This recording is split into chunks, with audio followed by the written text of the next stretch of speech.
అధ్యక్షత వహించినటువంటి ఎండిఓ గారికి ఈ కార్యక్రమం ఇచ్చేసిన ఎంపీపీ గారు హైమావత్ గారికి అదేవిధంగా పుల్లా బాబీ గారికి జనసేన పార్టీ మండల ప్రెసిడెంట్ తెలుగుదేశం పార్టీ మండల గెలుపతి వెంకటరావు గారికి బీజేపీ ప్రెసిడెంట్ ప్రసాద్ గారికి బీజేపీ నాయకులకు తెలుగుదేశం నాయకులకు ఈరోజు పవన్ కళ్యాణ్ రాజకీయం పల్లెటూర్లు బాగుండాలి, పల్లెటూర్లు పట్టుకొమ్మలు లాంటి మరి అలాంటి పల్లెటూర్లు సర్వనాశనమైన 5 సంవత్సరాల్లో ఎక్కడా కూడా డ్రైన్లో సిల్ట్ తీయించలేని పరిస్థితి, ఎక్కడా కూడా రోడ్లు లేవు, మంచినీళ్ళు లేవు. మరి ఇలాంటి పరిస్థితి తీసుకొచ్చినటువంటి గత ప్రభుత్వం చేసిన తప్పులన్నీ కూడా ఈ 5 సంవత్సరాల వరకుని కూడా మనం నిరంతరం ప్రతి రోజుని కూడా ప్రతి పల్లె మీద దృష్టి పెట్టి మనం పనిచేయాలని చెప్పి ఎమ్మెల్యేలకు కానీ మంత్రులకు కానీ ఆదేశించడం జరిగింది. మరి దాంట్లో భాగంగా ఇవాళ ఒక్కరోజు 13,336 గ్రామాల్లో ఒకేసారి గ్రామ సభలు జరపండి. ఉత్తుత్తి గ్రామ సభలు కాదు, నిజంగా ప్రజల యొక్క ఇబ్బందుల్ని వాళ్ళు చెప్పుకోవాలి. రెండోది ఆ ఇబ్బందులు తీర్చే విధంగా అధికారులు రాజకీయ నాయకులు కూడా పనిచేయాలని చెప్పి ఆలోచించి ఈ గ్రామ సభలు జరిపిస్తూ ఉన్న రాష్ట్రం అంతా కూడా. అలాంటి గ్రామ సభల్లో ఇవాళ గడిచిన 5 సంవత్సరాల్లో పంచాయతీ నిధుల్లో వచ్చిన నిధులన్నీ కూడా తీసుకెళ్లి రాష్ట్ర ఖజానా జమేసుకుని బటన్ నొక్కిన బటన్ రెడ్డి గారు టైం అయిపోయిందని చెప్పి ఇవాళ ప్రజలంతా కూడా తీర్పు ఇవ్వడం మీ అందరికీ తెలుసు. ఇవాళ తీర్పు ఇచ్చారు కదా అని చెప్పి మనం కూడా అదే బాటలో ప్రయాణం చేస్తే మనందరికంటే కూడా ఈ కూటమి సభ్యులందరికంటే కూడా మరి ప్రజలు చాలా గొప్ప తీర్పు ఇస్తారు. ప్రజలు చాలా గొప్పోళ్ళు కాబట్టి ప్రజల కోరికలకు అనుగుణంగా నడుచుకోవడమే ప్రభుత్వ లక్ష్యంగా మనం ఉండాలి. అంతేగాని మేము ఇలా చేస్తాం, మేము చెప్పిందే మీరు ఎలా అనుకుంటే వాళ్ళు ఖచ్చితంగా వినరు. ఈ 5 సంవత్సరాలు ఎన్నట్టు యాక్ట్ చేసినా ఈ 5 సంవత్సరాల తరపు తీర్పు మాత్రం మొదట్లే ఉంటుంది. కాబట్టి మనమందరూ కూడా ఇప్పుడు కూటమి నాయకులందరూ మనందరూ కూడా ఇవాళ మనం గెలిపించారంటే మరిన్ని బాధ్యతలు మన మీద పెట్టారు.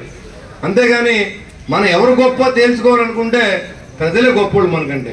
కాబట్టి ఆ ప్రజల మాటల్ని ప్రజలకు కావాల్సిన సదుపాయాల్ని మనం అరేంజ్ చేయడంలో గడిచిన 5 సంవత్సరాలు ఫెయిల్ అయ్యారు ఆ ప్రభుత్వం.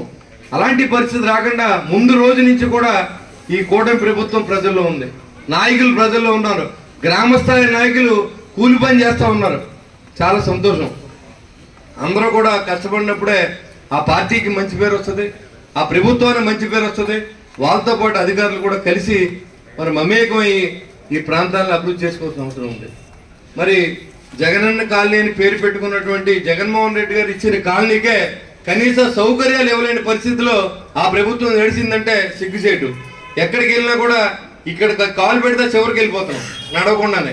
అంటే అలాంటి చోట మరి ఎలా ఏ రకంగా ప్రజలు మరి కాపురం ఉంటారో, ఏ రకంగా పిల్లలు స్కూల్ పంపుతారు, ఏ రకంగా మరి అక్కడ మంచినీళ్ళు ఎలా ఉంటాయి, మరి ఆ ప్రాంతంలో లైట్లు ఎలా ఉంటాయి, రోడ్లు ఎలా ఉంటాయి, డ్రైన్లు ఎలా ఉంటాయి తెలియ పరిస్థితుల్లో ఏదో 70 సెంట్లు 70 గజాలు సైట్ ఇచ్చి మీరు అక్కడ ఉండండి అని చెప్పి మీరు పంపించి వదిలేస్తే ఈ రోజు ఈ బరువు కూటమి ప్రభుత్వం మోయవలసిన పరిస్థితి. మీరు మౌలిక సదుపాయాలు కల్పించాలా, వాళ్ళందరూ అక్కడికి వెళ్ళి హాయిగా ఫ్యామిలీతో హ్యాపీగా ఉండే విధంగా పెళ్ళం పెట్టలతో హాయిగా ఉండాలి తప్ప మీరు ఇచ్చిన కాలనీలో ఎందుకురా బాబు ఈ కర్మ, ఈ 70 గజాల సైట్ కోసం ఎక్కడికైనా వెళ్తే మనకి అద్దెంట్లో ఉంటే ఎంతకన్నా బాగుండే పరిస్థితిలో వచ్చారు. ఈ రోడ్లు కూడా అంతకన్నా ఏం బాగోలేదు అనుకోండి, అంతకంటే దరిద్రంగా ఉన్న 5 సంవత్సరాల నుంచి. కాబట్టి ఈ రోజు ఈ పత్తిపాడి గ్రామాన్ని అభివృద్ధి చేసే బాధ్యతను నేను తీసుకుంటాను కూడా మీకు తెలియజేస్తాను. ఇవాళ ఎక్కడోకి వెళ్తాం, ఫ్యాక్టరీకి వెళ్తాం, వాళ్ళకి కావాల్సిన పని చేయించుకుంటాం, వాళ్ళ దగ్గర వసూలు చేయవలసిన పన్ను కూడా తీసుకోకుండా, వాళ్ళకి పెంచవలసిన పన్ను కూడా పెంచకుండా వాళ్ళందరినీ పాకెట్గా వాడుకుని రాజకీయ నాయకులు గడిపిన సందర్భం ఎమ్మెల్యేతో సహా అందరూ కూడా అదే పని చేశారు. ఇక్కడ కాదు ఆరుగులు గ్రామంలో కానీ కోట్లాది రూపాయలు కోరీలు తవ్వినా, కోట్లాది రూపాయలు ఆ గ్రామం నుంచి మైనింగ్ వెళ్ళినా ఆ గ్రామాన్ని అభివృద్ధి లేదు. ఇక్కడ కోట్లాది రూపాయలు వ్యాపారం జరుగుతున్నా ఈ గ్రామం అభివృద్ధి లేదు. అంటే ఎవరు నిర్లక్ష్యం అది? ఇది ఒకసారి ఆలోచన చేయండి. మన గ్రామాన్ని మనమే బాగు చేసుకోవాలి. ఇవాళ ప్రభుత్వంలో డబ్బు లేదు, అయినా కానీ ఎన్ఆర్జీఎస్ నిధుల ద్వారా 5,60,00,000 కాంపౌండ్ అంతవరకే ఉంది, అదే తేగలిగాం, లేకపోతే ఇంకో 20 కోట్లు తేగలను నేను. దానికి పవన్ కళ్యాణ్ గారు మంత్రిగా ఉన్నారు, ఆయన ఒకటే చెప్తా ఉన్నారు, అన్ని పల్లెటూరుని 5 సంవత్సరాలు బాగు చేయాలి. ఇవాళ ఇదివరకు చంద్రబాబు నాయుడు గారి టైంలో 25,000 కిలోమీటర్లని భారతదేశంలోనే రికార్డు చంద్రబాబు గారిది. 25,000 కిలోమీటర్ పల్లెటూరులో సిమెంట్ రోడ్లు వేయించిన ఘనత అయింది. ఈ కాన్స్టిట్యున్సీ చూసుకుంటే ముళ్ళపూడి బాబురాజు గారు దాదాపుగా 100 కోట్ల రూపాయలు రూరల్లో ఇచ్చారు. ఒక దాదాపు 40-50 కోట్లని మరి ఈ గ్రామాలకి పెంటపాడు మండలం కూడా ఇవ్వడం జరిగింది. అలా పట్టుదలగా మనం డబ్బు తీసుకొచ్చి పని చేయించినప్పుడు ఖచ్చితంగా మన గ్రామాలంతా అభివృద్ధి చెందుతాయి. మరి చాలా మంది మిత్రులు ఇక్కడ చెప్తూ ఉన్నారు నీళ్లు పొల్యూషన్ అవుతున్నాయని. అది పొల్యూషన్ అవ్వకుండా చూసి బాధ్యత మేము తీసుకుంటాం. ఇవన్నీ కొత్తగా అయినాయి కాదు, గత ప్రభుత్వాల్లో చేసిన పాపాలన్నీ కూడా ఇవాళ కడుక్కోవాల్సిన అవసరం ఉంది. అది ఏ ప్రభుత్వంలో జరిగిన దానికంటే కూడా ప్రజలు మనల్ని నమ్మి ఓటేశారంటే బాధ్యత మంది కాబట్టి ఖచ్చితంగా ఒక 4-5 రోజుల్లోనే ఆ ప్రాంతానికి గుండీళ్ళు వెళ్లకుండా చూసే బాధ్యత మేము తీసుకుంటాం.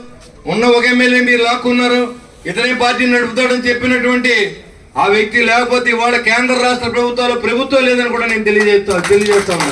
ఇవాళ కూటమి ఏర్పాటులో కానీ ఇవాళ ప్రజలను ఆదుకునే విధానంలో కానీ పవన్ కళ్యాణ్ గారి తరహా మీరు చూస్తూ ఉన్నారు. 24 గంటల ప్రజల్లో ఉండండి, ప్రజలకు ఏం కావాలో చూడండి. మీరు కనుక వాళ్ళ తరహా పరిపాలన చేస్తే అదే రిజల్ట్ మనకు వస్తుంది. కాబట్టి మీరు ప్రజలతో మమేకమయ్యి ప్రజలకు కావాల్సిన పనులు చూడండి. ఇవాళ డబ్బు లేదు, లేకపోయినా మనం ఏదో రకంగా చేసినప్పుడే మన నాయకులుగా మిగులుతామని చెప్పి ఆయన అందరూ కూడా మా ఎమ్మెల్యేలు అందరూ కూడా చెప్తూ ఉన్నారు. కాబట్టి నిరంతరం మీ సేవలో నేను కానీ మా కూటమి సభ్యులందరూ కూడా తెలుగుదేశం, జనసేన, బీజేపీ కాదు, ఒక కూటమి ఇది. ఆ కూటమికి నేను ఎమ్మెల్యేగా ఉన్నాను. ఖచ్చితంగా ఏ పార్టీ అయినా మీరు వచ్చి అడిగి ఉంది, ఏ పబ్లిక్ పర్సన్ కానీ వచ్చి అడిగి ఉంది. వాళ్ళు వైసీపీ అయినా ఉండొచ్చు. ఎందుకంటే ఒక ఊళ్ళో ఒక గ్రామంలో ఉంటే అన్ని పార్టీలు ఉంటాయి. ఒకటే పార్టీ ఉంటే ఎలక్షన్ ఉండదు, రాజకీయం ఉండదు. కాబట్టి ఉన్నారు కాబట్టి మీరు ఎవరో మంచినీళ్ళు తాగకూడదు, వైసీపీ వాళ్ళు ఎవరో మీకు ఎవరికి భోజనాలు పెట్టాం అని జగన్మోహన్ రెడ్డిలో మేము మాట్లాడాం. ఖచ్చితంగా బిలో ప్రావర్టీ లైన్లో ఉన్న వాళ్ళందరికీ కూడా ప్రభుత్వం నుంచి వచ్చిన నిధులన్నీ కూడా చేరే బాధ్యతని కూటమి ప్రభుత్వం తీసుకుంటాం. అంతే తప్ప మీరు అలా చేశారు ఎలా చేశారు మేము అన్నాం. కానీ అప్పుడు ఎవరైతే మీరు దొంగతనంగా పెన్షన్ కొంతమంది దున్నపోతుల్లో ఉన్న వాళ్ళకి 15,000 పెన్షన్ ఇస్తారా? వాళ్ళు ఎక్కడ శుభ్రంగా తినేవాళ్ళు 15,000 పెన్షన్ ఇస్తూ ఉన్నారు. వాళ్ళందరికీ ఖచ్చితంగా తీసేస్తాం. ఎవరైతే లేని వాళ్ళు ఉన్నారో నిజాయితీగా వాళ్ళకి వెళ్ళాలో వాళ్ళందరూ కూడా కొత్త పెన్షన్ ఇస్తాం. ఇది న్యాయపరంగా న్యాయబద్ధంగా ఎలా బిలో ప్రావర్టీ లైన్ని ఏ రకంగా కొలమానం ఉంటుందో ఆ రకంగా మీకు పెన్షన్లు వస్తాయి తప్ప పార్టీని బట్టి కాదని కూడా మీకు తెలియజేస్తూ ఉన్నాం. ఇది ఎలక్షన్ వరకు మనం రాజకీయంగా ఉండాలి.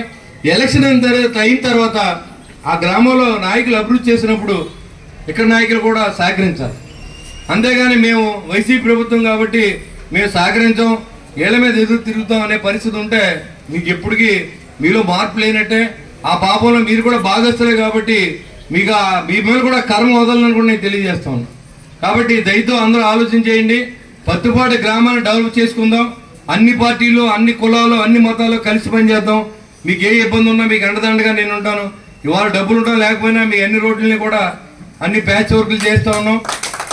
అంతేకాకుండా మున్సిపాలిటీకి ట్రాక్టర్ లేదు, ఆ ట్రాక్టర్ కొంటూ ఉన్నాం. అంతే కాలువతో ప్రజలు చాలా ఇబ్బంది పడుతూ ఉన్నారు, దానికి టెంపరీ రోడ్ వేస్తాం. ఏదైతే కాలనీలో ఇబ్బంది పడితే ఇమీడియట్గా దానికి మరి పండు కానీ మరి మన వీర్ల దొరబాబు కానీ మరి కృష్ణ గారు అబ్బాయి కానీ వీళ్ళందరూ కూడా కలిసి మరి అక్కడ కూడా మరి గ్రావెల్ తోలించడం జరిగింది. ఇవన్నీ వాళ్ళ డబ్బులు ఎవరు సొంత డబ్బులు ఖర్చు పెడుతూ ఉన్నారు. మన కోసం, మన ప్రభుత్వం కోసం మంచి పేరు రావాలని.